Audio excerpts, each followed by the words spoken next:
গত ৯ জুলাই আলু সবজির দাম নিয়ন্ত্রণের জন্য টাস্কফোর্সের সঙ্গে মিটিং করেন মুখ্যমন্ত্রী মমতা বন্দ্যোপাধ্যায়। সেদিন রাজ্যের মুখ্যমন্ত্রী অর্ডার দেন আগামী ১০ দিনের মধ্যে আলুর দাম কমাতে হবে এবং তার যথাযোগ্য রিপোর্ট তার সামনে পেশ করতে হবে।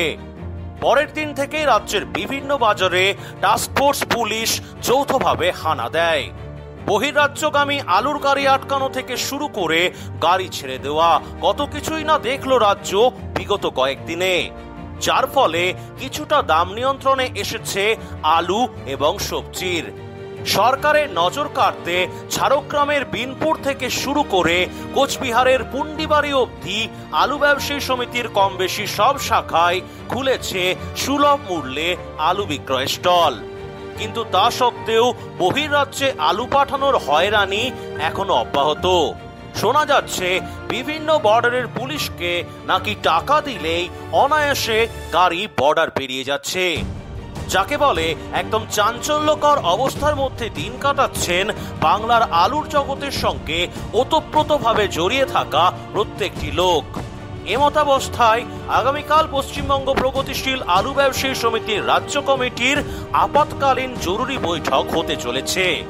তবে কি এবার হেনস্থার বিরুদ্ধে লড়তে চলেছে ব্যবসায়ী সমিতির সংগঠন, নাকি হতে চলেছে অনির্দিষ্ট কালের জন্য আলুর ধর্মঘট? উত্তর মিলবে আগামীকাল রাজ্য কমিটির মিটিংয়ে। নমস্কার, আপনারা দেখছেন ইন্ডিয়া পটেটো নিউজ, আর আজ আমরা আলুর বাজারের হাল হাকিকত জানতে চলে এসেছি বাঁকুড়া জেলার জয়কৃষ্ণপুরে। চলুন এখন এখানকার আলু ব্যবসায়ী বন্ধুদের সঙ্গে কথা বলে জেনে নিই জয়কৃষ্ণপুরের আজকের আলুর দাম, বন্ডের দাম এবং এই এলাকার আলুর সার্বিক পরিস্থিতি কি আছে। নমস্কার দাদা। নমস্কার। প্রথমে আপনার পরিচয়টা আমি জানতে চাইব একটু। আমি জয়কৃষ্ণপুর প্রগতিশীল আলু ব্যবসায়ী সমিতির সভাপতি পদে আছি। আমার নাম নিতাই চন্দ্র দত্ত। তো আপনাদের জয়কৃষ্ণপুর ইউনিটে আজকে 50 কেজি রেডি আলুর দাম কি আছে? আজকে আমাদের জয়কৃষ্ণপুর ইউনিটের রাধানগর হিমঘরে আমাদের দু রকম আলু পড়েছে। একটা হচ্ছে বাছাই আলু আর একটা হচ্ছে আপনার গড়ের আলু। গড়ের আলু 2220 থেকে 30 টাকার মধ্যে কুইন্টাল, মানে 1115 টাকা বস্তা। আর বাছাই আলুর ক্ষেত্রে আপনার ওই 2350 টাকা, মানে 1175 টাকা বস্তা। তো আপনাদের এখানে কোন কোন আলু পাওয়া যায় মোটামুটি? আমাদের এই স্টোরে বেশিরভাগ জ্যোতি এবং পোগরাজ। তো পোগরাজের দাম কি রকম কি আছে আজকে? পোগরাজের দাম বলতে পোগরাজ আলু আমাদের আজকে পড়েনি, আমি দামও কি করে বলবো আন্দাজে। তো এখানে আমাদের ফি বন্ডের দাম কি রকম কি আছে?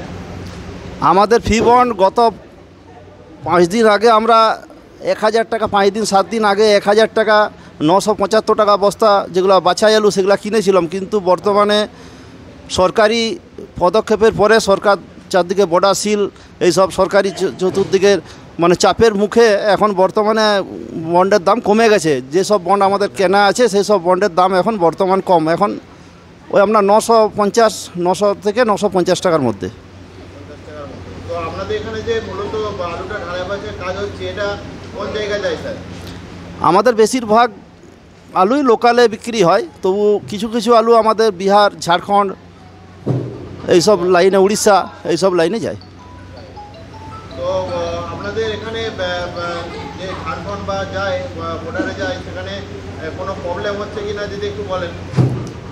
দেখুন, আমাদের প্রবলেম বলতে আমরা তো প্রতিদিনই জানতে পারছি টিভি, পেপার বা আমাদের ইউটিউব চ্যানেলে যে আমাদের সহপাঠী ব্যবসায়ী আরও অন্য স্টোর থেকে বা আমার অন্য এলাকা থেকে যে বিভিন্ন বর্ডারে আলু মানে নিয়ে যাওয়ার পথে বাধার সৃষ্টি হয়ে তারা আলু গাড়ি নিয়ে মোটামুটি চাপে পড়ে আলু গাড়ির ফেরতে দিচ্ছে না, তাতে ক্ষতিগ্রস্ত হচ্ছে, এইসব শোনা যাচ্ছে। কিন্তু আমাদের বর্তমানে সেরকম গাড়ি যায়নি। আমাদের জয়কৃষ্ণপুর ইউনিটে মোট কতগুলি কোল্ড স্টোর আছে স্যার? আমাদের জয়কৃষ্ণপুর ইউনিটে 2টি কোল্ড স্টোর। একটি হচ্ছে জ্যোতিকা রানী কোল্ড স্টোর, সেটা বন্ধ আছে এখন বর্তমান 2-3 বছর ধরে। আমাদের এখন চালু আছে রাধানগর হিমঘর। তো এই হিমঘরটির টোটাল ক্যাপাসিটি কত? হিমঘরে 2টি চেম্বার, একটি পেপসিকে কোম্পানি পেপসিকে মানে ভাড়া দিয়েছিল, কিন্তু এবছর 2টি চেম্বারই মানে চালু আছে, 2টি চেম্বারই লোড আছে। তো এখন পর্যন্ত কত কত % আলু খালি হয়েছে বলে মনে করছেন? দেখুন, আমাদের এবছর 2024 সালে আলু লোডিং হয়েছে আনুমানিক 2,45,000 থেকে 2,50,000 মতো। সেই থেকে মোটামুটি জুলাই মাসে আমাদের ওই 50,000 বস্তার মতো আলু খালি হয়েছে জুন মাসে, এবং জুলাই মাসে আরও 30-35,000 আশা করছি। মোট 85,000 বস্তা মানে নিকাশি হবে জুন মাসে, 50,000 জুন মাস পর্যন্ত। হ্যাঁ, দক্ষিণবঙ্গের আসানসোলের চিরকুন্ডা বর্ডারের পর যে উত্তরবঙ্গের কোচবিহারের আসাম বর্ডারেও আলুর গাড়ি আটকাচ্ছিল, তার খবর আপনাদের গত পরশুদিন আমরা দেখিয়েছিলাম। তার পরিপ্রেক্ষিতে গতকাল উত্তরবঙ্গ আলু ব্যবসায়ী সমিতির সঙ্গে উত্তরবঙ্গ প্রশাসনের জরুরি বৈঠক হয়। অঘোষিত ঘুষ নিয়ে গাড়ি ছাড়া হলেও সুদূর ভবিষ্যতে যাতে আর কোনো সমস্যায় না পড়তে হয়, তার জন্যই মিটিংটি করেন সমিতির নেতৃত্বরা। মিটিং শেষের পর উত্তরবঙ্গ আলু ব্যবসায়ী সমিতির উপদেষ্টা কার্তিক দাস কি বললেন মিডিয়াকে দেখে নিন। আজকে যেমন আমাদের জলপাইগুড়ি ডিস্ট্রিক্ট নিয়ে ডেকেছে, আর আরও ডেকেছে উত্তরবঙ্গ আলু ব্যবসায়ী সমিতির মাধ্যমকেও ডেকেছিল। আমরা উত্তরবঙ্গ আলু ব্যবসায়ী সমিতির তরফ থেকেও আসছি এবং জলপাইগুড়ি ডিস্ট্রিক্টের তরফ থেকে আমরা আসছি। রিটেলার এবং হোলসেলাররা সবাই আমরা এসেছি এখানে। তো আজকের এডিএম সাহেব যেটা আমাদের কাছে বললেন, ওনাদের যে আমাদের উপর যে দায়িত্বটা দিলেন যে 28 টাকার মধ্যে আলু বেচতে হবে, আমরা 28 টাকার মধ্যে আলু বেচার জন্য রাজি আছি। কিন্তু অন্যায়ভাবে যে আমাদের এই রাস্তার মধ্যে গাড়ি লরি ভর্তি আলুগুলোকে যে আটকে রেখে যে হেনস্থা করা হচ্ছে, জবরদস্তি সরকারি অন্যায়ভাবে যে আমাদের আলুগুলোকে নষ্ট করা হচ্ছে, জাতীয় সম্পদ ধ্বংস করা হচ্ছে, তার জন্য আমরা আমাদের ভারতীয় নাগরিক হিসাবে আমাদের অধিকারটাকে সঠিকভাবে সঠিক জায়গায় নেওয়ার জন্য আমরা কালকে, যদি আমরা এখন যে দেখি যে আমাদের গাড়িগুলো ছাড়ছে না এবং যথেচ্ছভাবে ক্ষতিগ্রস্ত হয়ে যাচ্ছে, আমরা কালকে বৃহত্তর আন্দোলনের সম্মুখীন হতে বাধ্য হব। তো সরকারের থেকে বলা হচ্ছে যে 28 টাকা কেজি আলু বিক্রি করার জন্য। হ্যাঁ, আমরা রাজি। সেক্ষেত্রে তারপরেও কেন গাড়িগুলো আটকে রাখা? সেটা ওনাকে জিজ্ঞাসা করেন, আমরা তো এখন দেখতেছি যে আন্ধা কানুন, আমরা এখন আন্ধা কানুনের মধ্যে আছি। আমরা যেটা বুঝতে পারছি, আমরা আন্ধা কানুনের মধ্যে আছি। আমরা বাঘ সিংহের মতো আমাদের ব্যবহার হয়ে যাচ্ছে। কি চাইছেন আপনারা? আমরা চাইছি সুষ্ঠু জীবনযাপন এবং আমাদের সঠিক মূল্যায়ন। আমরা ব্যবসা করে খাই, আমাদের ব্যবসায়ী সম্পদ হচ্ছে আলু, কৃষকের উৎপাদিত সম্পদ, বছরে একবার বেচাকেনা হয়। এই আলুর উপরে নির্ভর করে আমাদের উত্তরবঙ্গের অর্থনৈতিক পরিস্থিতি দাঁড়াইছে। এইটাকে খামখেয়ালিপনা করে সরকারি তরফ থেকে অন্যায়ভাবে কোনো ন্যায্য প্রতিবাদ কোনো হচ্ছেই না, অথচ আমাদের আলু গাড়ি আটকে রাখছে। তার সদুত্তর দিতে পারছে না যে কেন গাড়িগুলো আটকে রাখছে, তার কোনো উপযুক্ত সদুত্তর কিন্তু আমাদের প্রশাসনিক তরফ থেকে দিতে পারছে না। আমরা দুঃখিত, আমরা মর্মাহত, আমরা কিন্তু আঘাতপ্রাপ্ত।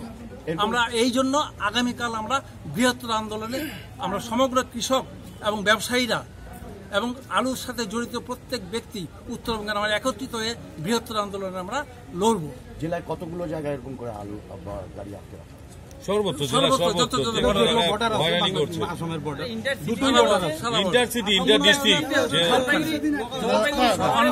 অন্যায় মানা যায় না।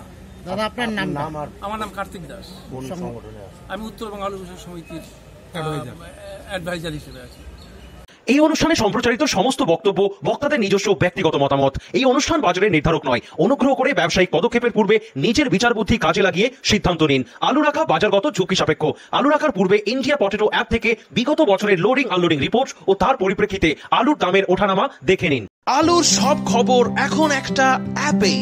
আলুর প্রাত্যহিক বাজার দর, আলুর সর্বভারতীয় বাজার দর, আলুর সকালের বাজার দর, লোডিং আনলোডিং রিপোর্ট, বিগত 10 বছরের আলুর তথ্য, সারা ভারতবর্ষের 20,000 আলু চাষী ও ব্যবসায়ীদের তথ্য এখন আপনার হাতের মুঠোয়। প্লে স্টোর থেকে আজই ডাউনলোড করুন India potato market rate app. 2012 সাল থেকে প্রতি মুহূর্তে আপনার সঙ্গে।